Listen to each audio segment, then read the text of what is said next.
नमस्कार दोस्तों, मैं पवन चतुर्वेदी आप सभी का केडी कोचिंग बुंदेलखंड में स्वागत करता हूं। और आप सभी 10वीं के बच्चों की परीक्षा को ध्यान में रखते हुए मैं आप सभी को 10 या 12 मिनट की वीडियो में कुछ ऐसे टॉपिक्स पढ़ाऊंगा जो आपकी परीक्षा में सीधे सीधे आपको हेल्प करेंगे। और मेरी उम्मीद है कि आप सभी इसको बड़ी ध्यान से पढ़ेंगे। तो आज का जो टॉपिक है वो है हमारा ओजोन परत। ओजोन परत क्या होती है, कहाँ पाई जाती है, क्या इससे बीमारियां फैलती हैं। जो क्वेश्चन हम सिर्फ 10वीं ओरिएंटेड चीजें पढ़ेंगे, 10वीं में हम इसका आंसर लिखेंगे कैसे और इसके एक एक नंबर के अगर क्वेश्चन बनेंगे तो क्या क्या हो सकता है, आइए आपको समझाते हैं। देखिए, ये है हमारी पृथ्वी। पृथ्वी के चारों ओर जो गैसों का एक पूरा छल्ला या गुब्बारा होता है एक सीमा तक, उस चीज को हम क्या बोलते हैं, पृथ्वी का वायुमंडल बोलते हैं। तो पृथ्वी के चारों ओर के वातावरण को हम पृथ्वी का वायुमंडल कह रहे हैं, जो गैसों से घिरी हुई एक चादर टाइप की है। पृथ्वी के वायुमंडल में 5 स्तर होते हैं जिनको हमने लेयर बाय लेयर बांटा हुआ होता है। तो पृथ्वी के जो सबसे ऊपर का जो हिस्सा होता है इसको हम लोग बोलते हैं क्षोभ मंडल। इसको हम लोग क्या बोलते हैं भैया, क्षोभ मंडल बोलते हैं। पृथ्वी के ऊपर जो एक और मंडल है इसको हम क्या बोलते हैं, समताप मंडल। इसको हम क्या नाम देते हैं, समताप मंडल। ठीक है। उसके ऊपर जो एक लेयर होती है इसको हम बोलते हैं मध्यमंडल। इसको हम क्या बोलते हैं, मध्यमंडल बोलते हैं। इसके ऊपर की जो एक लेयर होती है इसको हम लोग बोलते हैं आयन मंडल। इसको हम क्या बोलते हैं, आयन मंडल। और इसके जो ऊपर की जो लेयर होती है इसको हम लोग नाम देते हैं बहिर्मंडल। तो पहला क्वेश्चन तो ये आपको समझ में आना चाहिए कि पृथ्वी के वायुमंडल को कितने स्तरों में विभाजित किया गया है। तो पृथ्वी के वायुमंडल को 5 स्तरों में विभाजित किया गया है। क्षोभ मंडल, उसके ऊपर समताप मंडल, मध्यमंडल, आयन मंडल और बहिर्मंडल। ठीक है, इतनी बात आपको समझ में आ जानी चाहिए। ये बात आपको क्लियर हुई, समझ में आ गई होगी। अब देखो, यहां पर हमने लिखा हुआ है पहले से, पृथ्वी के वायुमंडल को हम लोगों ने 5 भागों में विभाजित किया हुआ है। क्षोभ मंडल, समताप मंडल, मध्यमंडल, आयन मंडल और बहिर्मंडल।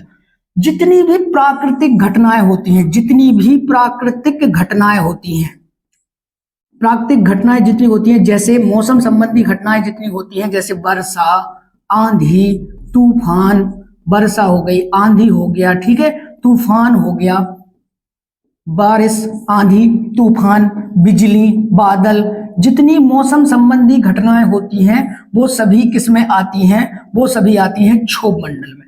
वो सभी किसमें आती हैं, क्षोभ मंडल में। ठीक है। समताप मंडल में एक परत पाई जाती है। समताप मंडल में, समताप मंडल के निचले हिस्से में एक परत पाई जाती है जिसको हम नाम देते हैं ओजोन परत। जिसको हम नाम क्या देते हैं भैया, ओजोन परत। तो ये जो हमने परत बनाई है ये कौन सी है, O3, इसी का नाम होता है ओजोन परत। इसी का नाम क्या होता है, ओजोन परत। तो पहली बात, जो ओजोन परत होती है वो किस मंडल में पाई जाती है, तो ओजोन परत पाई जाती है हमारी समताप मंडल में। किसमें पाई जाती है, समताप मंडल में। और समताप मंडल के निचले हिस्से में अगर हम बात करें पृथ्वी से इसकी लंबाई कितनी होती है, पृथ्वी से ये कितनी, लगभग 50 किलोमीटर की ऊंचाई पर है। 30 से 50 किलोमीटर की ऊंचाई पर पाई जाती है। ठीक है, ओजोन परत। तो ये बात आपको समझ में आई होगी कि ओजोन परत किस मंडल में स्थित है, तो ओजोन परत समताप मंडल में स्थित होती है। ठीक है। अब आपको ये समझना है कि ओजोन परत काम क्या करती है, ओजोन परत बनती कैसे है, इस मंडल में बन कैसे गई। तो आप ध्यान से समझना, यहां पर है, मान लेते हैं सूर्य, और यहां पर जो सूर्य है, सूर्य से आती है प्रकाश, तो सूर्य से आती है प्रकाश की किरणें पृथ्वी पर। तो जब सूर्य से प्रकाश की किरणें पृथ्वी पर आ रही होती हैं तो सूर्य की किरणों के साथ कुछ किरणें आती हैं हानिकारक, जिनको हम बोलते हैं यूवी रेस। क्या नाम देते हैं हम लोग, यूवी रेस, जिसका नाम होता है पराबैंगनी किरणें। क्या नाम होता है, पराबैंगनी किरणें। तो एक्चुअली में होता यह है कि जो पराबैंगनी किरण है वो सब परतों से टकराते हुए जाएंगी, तो इसमें जितनी गैसें होती होंगी सबसे टकराती होंगी। तो यूवी रेज, यहाँ पर ऑक्सीजन के बहुत सारे अणु होते हैं, तो यूवी रेज क्या करती हैं, ऑक्सीजन के एक अणु से क्रिया करके ऑक्सीजन को 2 परमाणुओं में डिवाइड कर देती है। ऑक्सीजन के अणु से क्रिया करके ऑक्सीजन को परमाणुओं में विभाजित कौन कर देता है, यूवी रेज कर देती है, यानी पराबैंगनी किरणें। अब ये जो ऑक्सीजन के परमाणु हैं इनको फिर से एक ऑक्सीजन का क्या मिल जाता है, अणु मिल जाता है क्रिया करने के लिए। तो ये ऑक्सीजन का परमाणु ऑक्सीजन के अणु से क्रिया करके ओजोन का एक अणु बना लेते हैं। इस तरीके से ओजोन का निर्माण होता है। समझ में आया सभी बच्चों को, ओजोन का निर्माण कैसे होता है। सूर्य से आने वाली हानिकारक यूवी रेस, पराबैंगनी किरणें ऑक्सीजन के अणु से क्रिया करके ऑक्सीजन को 2 परमाणुओं में विभाजित कर देती है। अब ऑक्सीजन का कोई भी परमाणु ऑक्सीजन के अणु से वापस से क्रिया करके क्या बना लेता है, ओजोन की एक अणु बना लेता है ओजोन का, और इस तरीके से ओजोन का निर्माण होता है किस मंडल में, समताप मंडल में। अब ओजोन काम क्या करती है, ओजोन काम ये करती है कि जो सूर्य से आने वाली हानिकारक रेज है, हानिकारक कौन सी रेज, परावैंगनी, इनको अवशोषित करने का काम कौन करने लगता है, इनको अवशोषित करने का काम ओजोन परत करने लगती है। क्योंकि परावैंगनी किरणें अगर पृथ्वी पर पहुंचती हैं तो परावैंगनी किरणें बहुत घातक होती हैं, ये कैंसर और मोतियाबिंद जैसी बीमारियों को जन्म देती हैं। तो इतना आपको समझ आ जाना चाहिए। अब क्वेश्चन ये है कि हम लोग पेपर में ओजोन परत को लिखेंगे कैसे।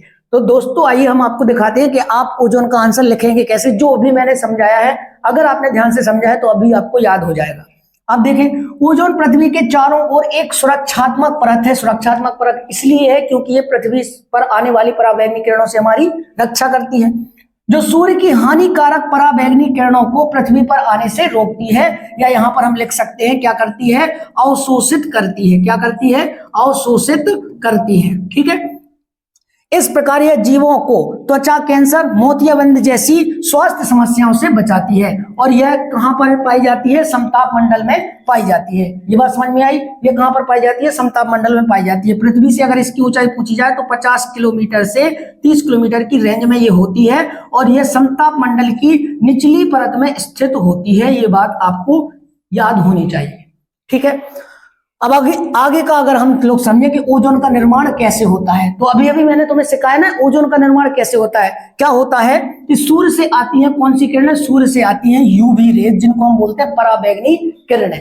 परावैंगनी किरणें ऑक्सीजन के किससे, ऑक्सीजन के अणु से क्रिया करके, ऑक्सीजन के अणु से क्रिया करके ऑक्सीजन को 2 परमाणुओं में तोड़ देती हैं।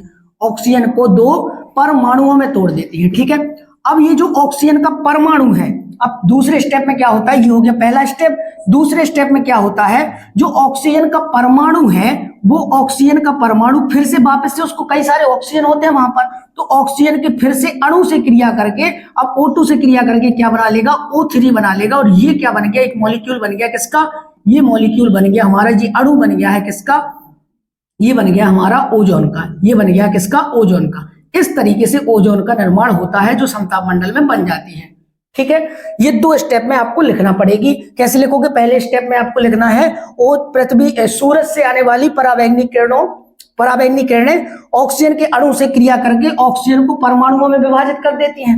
अब ऑक्सीजन का परमाणु वापस से किससे, ऑक्सीजन के अणु से क्रिया करके ओजोन का अणु बना लेता है। इस तरीके से ओजोन का निर्माण समताप मंडल में होता है। ठीक है, आगे देखो, परावैंगनी किरणें ऑक्सीजन अणु को परमाणुओं में तोड़ देती हैं, ये बात बिल्कुल सही है। दूसरा स्टेप आपको सिखा चुके हैं। इसकी हानिकारक गैसें क्या है, क्या मतलब है हानिकारक गैसों का, तो देखो पृथ्वी पर कई सारी ऐसी गैसें हैं जो मनुष्य उत्पादित करता है, जो ऊपर वायुमंडल में पहुंचकर ओजोन परत को नुकसान पहुंचाती हैं और उसमें छिद्र होता जा रहा है, जिस वजह से यूवी रेज पृथ्वी पर आना शुरू हो गई हैं। इस कारण स्वास्थ्य संबंधी समस्याएं जैसे आंखों के लिए मोतियाबिंद और त्वचा कैंसर जैसी घातक बीमारियां होने का खतरा है, जिसमें सबसे इंपॉर्टेंट जो गैस है वो है क्लोरोफ्लोरोकार्बन।